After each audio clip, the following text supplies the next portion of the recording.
The Nintendo Entertainment System was one of the best things that ever happened to me as a kid.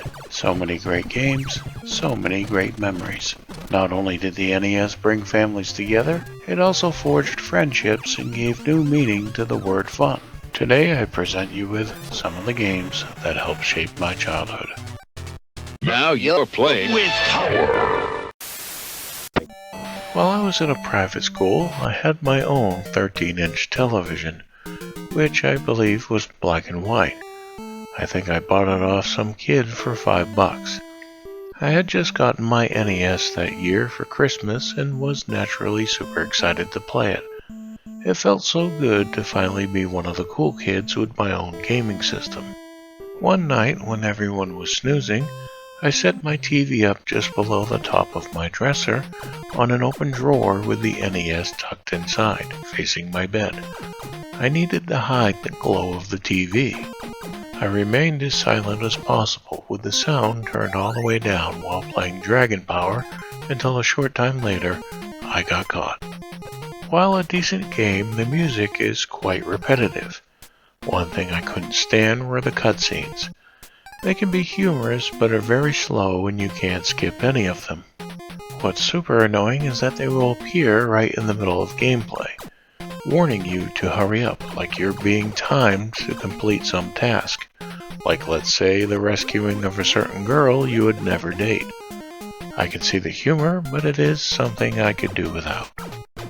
There were a ton of secret areas to explore for power-ups and other items that give you points toward a higher score. When not punching enemies, you could use a staff power-up, or magic pole as described in the manual. The end goal was collecting the Dragon Balls, however. I mean, the Crystal Balls. Sorry about that, there was a lot of changes in the North American version when comparing it to other releases. Speaking of that, what I didn't know about this game at the time was its relation to the Dragon Ball manga series in Japan. Or is it manga? Either way, I never got into Dragon Ball, but thought it was neat how one of my most memorable NES experiences originated because of that series.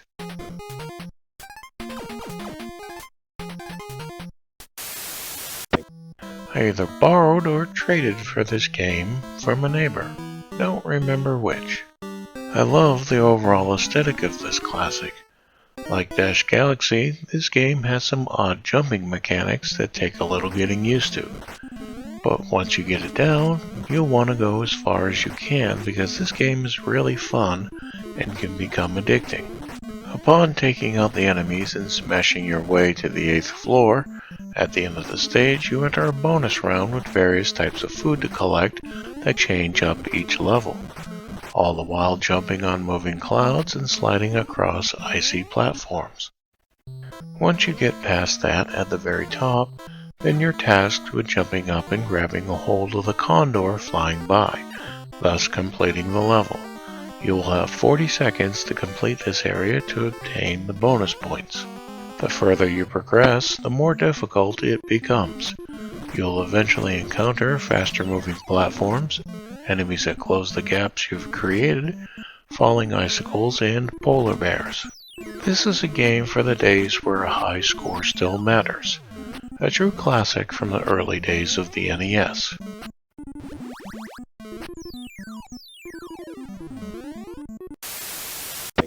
When I was younger, I did some stupid things I'm not proud of. One of which was stealing Iron Tank from Kmart.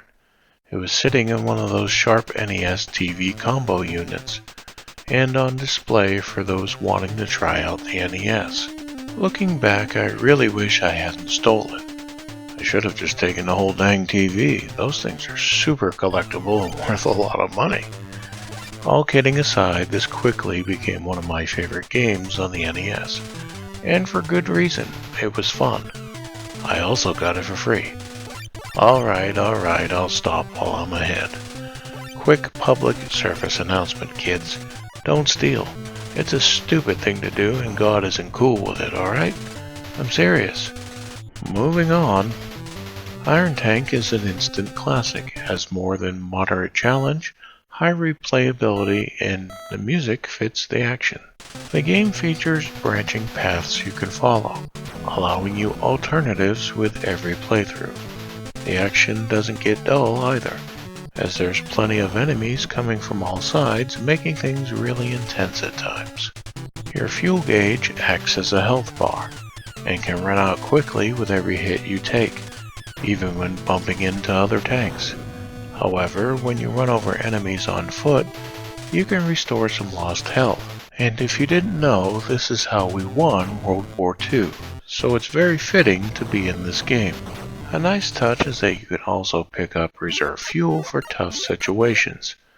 Oh, and those power-ups you can use more than one at a time, making you a force to be reckoned with. When you do run out of health, it sounds like you're being electrocuted. So yeah, unless you enjoy the sound of being turned into a crispy critter, try to stay alive. The game isn't a pushover by any means, so you're going to perish often. Upon starting over, you'll start at a checkpoint. There's also a password system in place, something I'm sure you'll make use of. The biggest concern you're going to have while playing this game is the way you position the tank's cannon. You have to press and hold the B button, the same button which fires your guns, and move in the direction you want the cannon to face, to change directions. This can present itself as a problem when in threatening situations. Overall, this is a fun game, and one I still occasionally play when I'm looking to cure that nostalgic itch.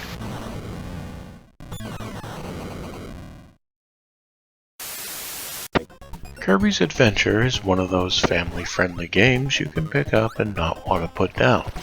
It's super fun and easy to play. Kirby's trademark ability is being able to inhale his enemies and absorb their powers so as to use against them.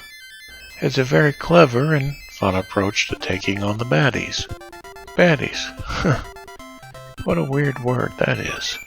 Of course, you can always drop these abilities at any time if you happen upon a new enemy with a power you haven't seen before, or know works better for you than what you're currently using.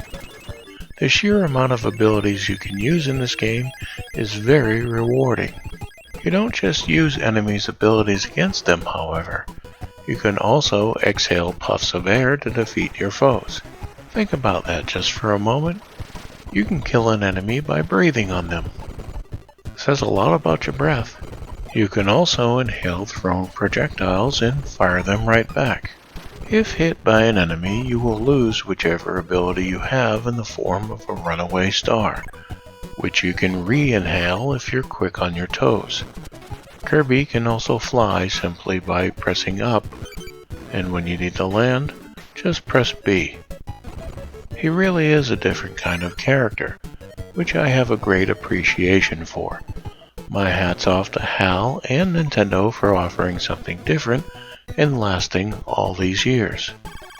Sometimes when moving onto different parts of a stage, Kirby will hitch a ride on a shooting star. It's a fun way to get around. At the end of each stage, you're greeted with a bonus screen, where if you press the A button at just the right moment, you can shoot Kirby through the air, causing him to land next to a reward. That little dance Kirby does is too cute. I'm a grown man and just said that. New stages open up in a unique way, almost like the screen is being torn apart or rubble is being cleared away. It's a pretty cool and satisfying effect. Some places you unlock will take you to a minigame, like Grain Fever, where you position a claw over prizes you can snag. Egg Catcher is a really fun minigame where you catch eggs with your mouth while avoiding bombs.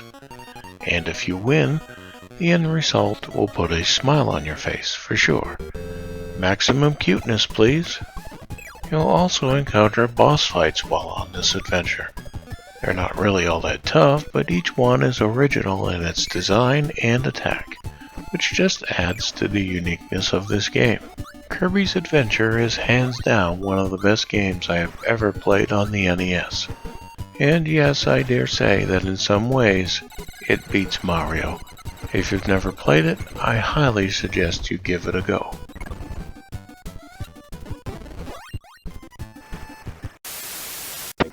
This one in the series is regarded as the best Mega Man game to date. Whether or not that may be true is purely subjective. But as for me, before the hype train came rolling into town, I was already loving it. This here was a game I played when it was fresh on the scene. I remember sitting in my living room, playing this game on a 25-inch Zenith television for hours on end until I was able to master it. I was so determined to finish this game. I remember the anxiety that came over me knowing I was about to enter a boss fight. I tried so hard to make it to each one with full health.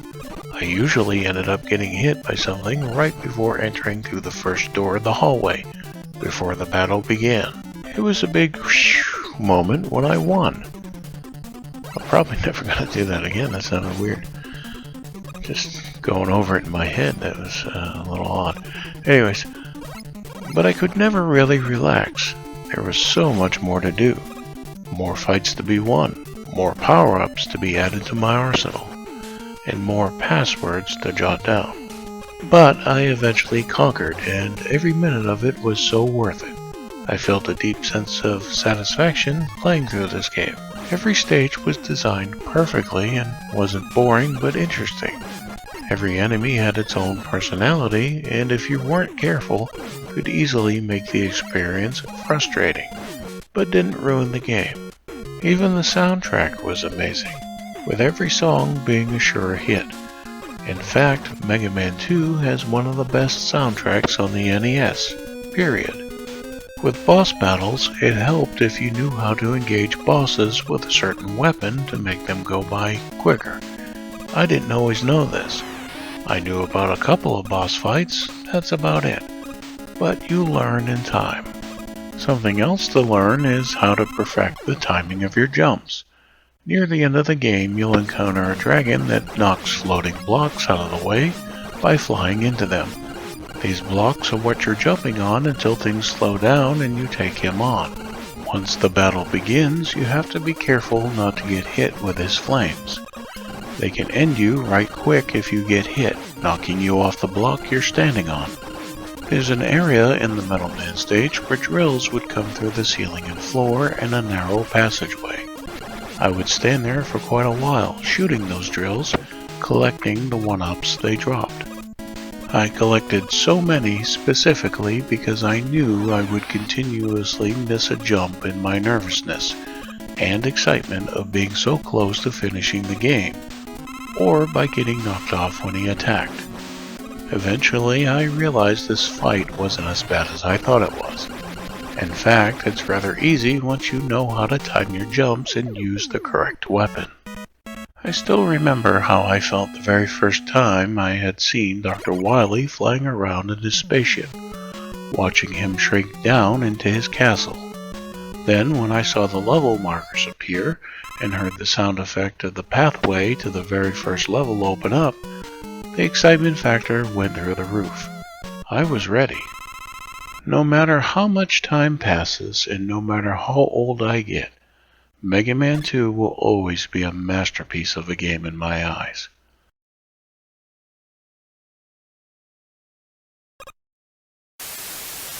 This is Random Battle signing off, and until next time, stay random and battle on.